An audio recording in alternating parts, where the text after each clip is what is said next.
النهاردة ريفيو جديد لساعة أبل ووتش $50. أيوة $50. ولكن تعال نشوف الفيديو. مساء الخير. النهاردة معانا انبوكسنج وريفيو جديد عن ساعة اسمها Amazfit.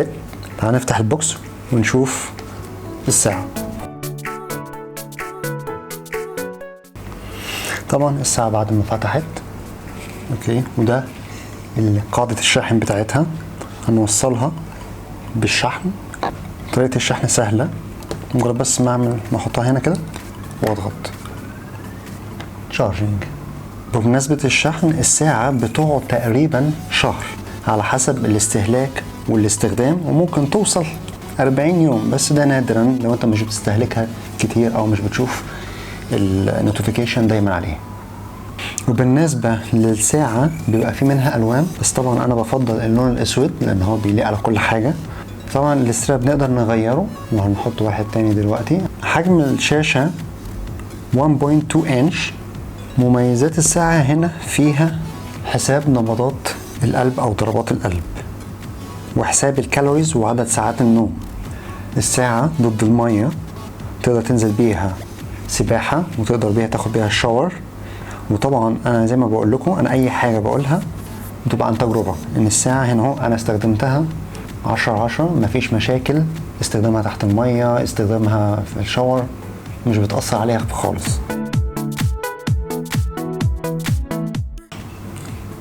ادينا غيرنا الستراب. تعالوا ندخل نشوف الساعه جواها ايه، وايه الاوبشنز اللي فيها، وايه العيوب اللي فيها. عشان نوصل الساعه لازم نوصلها ببرنامج مي فيت.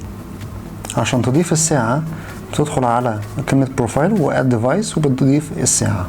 انا لما ندخل على الساعة ادي كده اهو، هنا يقول لك البطارية كام في المية. انا استخدمتها اسبوع وصلت ل 77%. دي النتيجة خلال الاسبوع. اول حاجة هيطلع لي عدد ساعات النوم اللي هي لايت سليب، ديب سليب. وبالنسبة انا جيت اقارنها مع التريد ميل في الجيم، ودخلت انا هو شفت التفاصيل، لقيت التريد ميل مديني داتا غير الداتا اللي هنا. ما فيهوش اوبشن كتيره خاصه بالفتنس، بس مجرد ووكينج، رانينج، سايكلينج. ندخل على مثلا الواتش فيسز، ده برضو ميزه وعيب هنا اهو. طبعا الميزه ان انت بتغير شكل الساعه، العيب الوانها ضعيفه جدا وشكلها بدائي قوي، وبيديك بس 12 وش. وعشان تضيف بتدخل على Amazfit،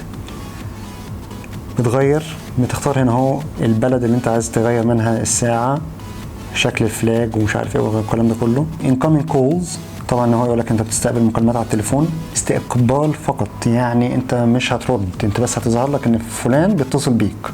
ريمايندر، مجرد بس انت بتضيف من البرنامج في اير ريمايندر تظهر لك على الساعة. والمنبه نفس الكلام. والاب اليرت، ايه البرامج اللي هتديك النوتيفيكيشن بتاعتها على الساعة.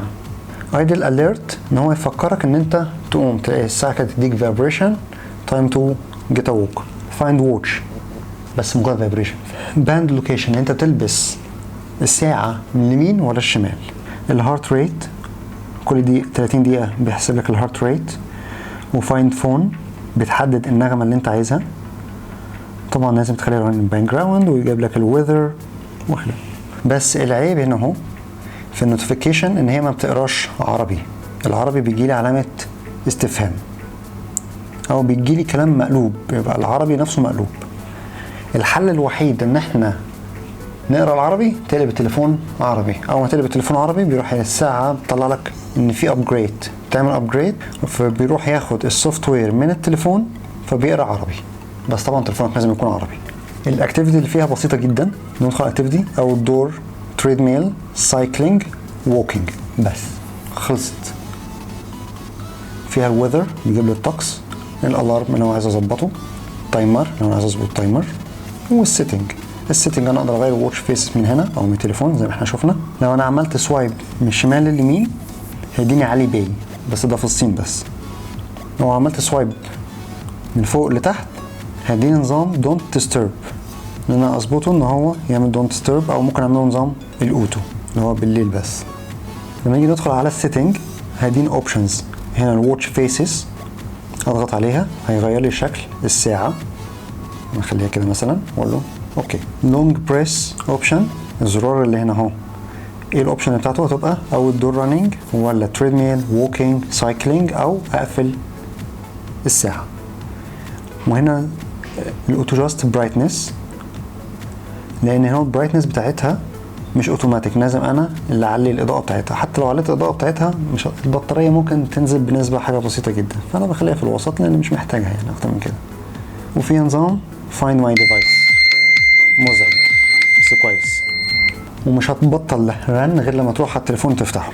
طبعا احنا كده خلصنا كل حاجه خاصه بالاميز فيت بيب. وبالنسبه لسعرها، هي سعرها حوالي $55 على حسب البلد اللي انت فيها، بتتراوح من 50 ل 55، مقارنة طبعا بالبراندات التانية زي اونر اللي انا شرحتها المرة اللي فاتت. هتلاقوا اللينك بتاعها ظاهر فوق، يا ريت تشوفوها هيعجبكم جدا. زي ما قلت لكم الساعة هي مجرد شكل يوحي ان هي شكلها ابل واتش، خصوصا لما غيرتها مع الستراب ده بالذات. غير كده ان هي فيها عيوب كتيرة مش عجباني. اتمنى يكون الفيديو عجبكم، يا ريت ما تنسوش لايك، شير، سبسكرايب. نشوفكم الحلقه الجايه، مع السلامه.